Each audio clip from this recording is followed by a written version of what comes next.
दोस्तों, मैं पंजाब का रहने वाला हूँ, लेकिन अभी फ़िलहाल दिल्ली में रहता हूँ। अभी मैं अपने भाइयों के साथ रहता हूँ और रोज़ी रिज़्क़ कमाने के लिए मैंने गाड़ी चलाना सीख लिया है और अपनी कैब लेकर चलाना शुरू करना ही है। मैं नोएडा से दिल्ली उत्तम नगर मेट्रो से जा रहा था। मेरा मेट्रो का सफ़र लंबा था और उस दिन ठंड भी बहुत ज़्यादा थी। तभी एक लड़की मेरे बाजू में आकर बैठ गई। वो बिल्कुल मेरे से सटकर बैठी थी। मेरे दोस्तों का एक व्हाट्सएप ग्रुप है, उसमें वे सब नुड लड़कियों की वीडियो और फोटो डालते रहते हैं। वो लड़की स्कूल ड्रेस में थी और एकदम कड़क माल थी। मैंने उसके सामने ही अपना वो ग्रुप खोल दिया और उनसे उसमें दिख रही सारी फ़ोटो देख ली। तभी मैंने एकदम से व्हाट्सएप बंद किया और मैंने डरने का नाटक किया। वो मुझसे बोली, आपकी जीएफ है ये? मैंने मना कर दिया और कहा, मेरा ब्रेकअप हो चुका है। पहले मेरी 2 जीएफ थी, लेकिन अब एक भी नहीं है।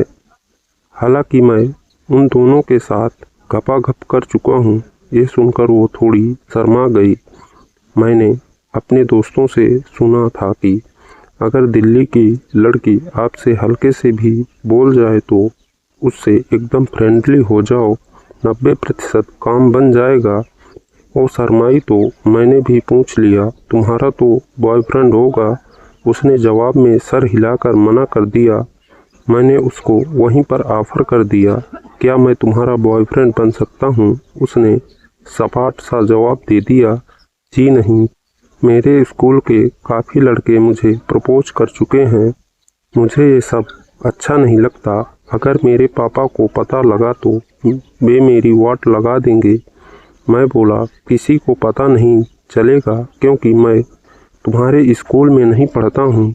और हाँ, मैं जानता हूँ कि एक लड़की की इज्जत क्या होती है।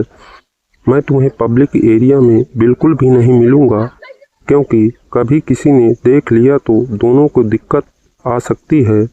वो मेरी तरफ देखने लगी तो मुझे काम बनता सा दिखाई दिया। मैंने दोबारा से भी बोला, मैं तुम्हें पब्लिक एरिया में हाथ तक नहीं लगाऊंगा। उसने पहले थोड़ी देर सोचा, फिर मुझसे बोली, लेकिन तुम तो मुझसे बहुत बड़े हो। मैंने भी पॉइंट मार दिया, बड़ा छोटा कुछ नहीं होता यार, मोहब्बत दिल से होनी चाहिए। इतने में उसका स्टेशन आ गया और वो जाने लगी। मैंने उसे बहुत रोका, लेकिन वो बोली कि स्कूल के लिए लेट हो जाएगी। बस जाते टाइम वो बोली, कल इसी टाइम मिलना। मैं आज सोचकर कल आपको बताऊंगी। Okay bye. मैंने भी नहीं रोका और उसको जाने दिया, लेकिन मैं उससे उसका फ़ोन नंबर लेना भूल गया। अगले दिन मैं टाइम से रेडी होकर वहाँ पहुँच गया। वो मोती नगर मेट्रो स्टेशन में चढ़ती थी। मैंने 20 मिनट तक उसके आने का इंतज़ार किया। वो अपने समय पर आ गई। आज उसके चेहरे पर अलग सी रौनक थी। हम दोनों मेट्रो में बैठ गए। मैंने उससे पूछा, क्या सोचा है? उसने जवाब दिया, मैं तैयार हूँ, लेकिन तुम मुझे कभी छोड़कर नहीं जाओगे, हमेशा मेरा साथ दोगे और हम दोनों के बारे में किसी को भी पता नहीं चलना चाहिए। पब्लिक एरिया में हम बिल्कुल नहीं मिलेंगे, मुझे बहुत डर लगता है।